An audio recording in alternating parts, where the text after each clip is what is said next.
sitani akoraptinga ebirowoozo by'abantu, akoraptinga ebirowoozo byaffe mangu nnyo n'otandika okwesityoninga Katonda.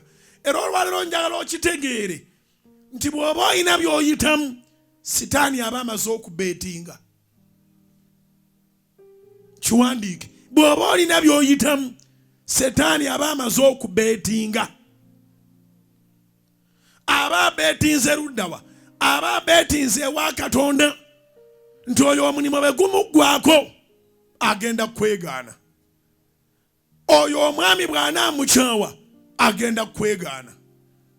Oyo omukazi bw'anaamunobako agenda kwegaana. Oyo emmotoka ze bwe zinaagwa ku benje agenda kwegaana. Oyo bw'anaafiirwa omwami oba omukyala, bw'anaafiirwa omwana, togenda kuddamu kubeera Katonda. Katonda n'amugamba nti osaaga. Osaaga, sitani nga bulijjo toli serious.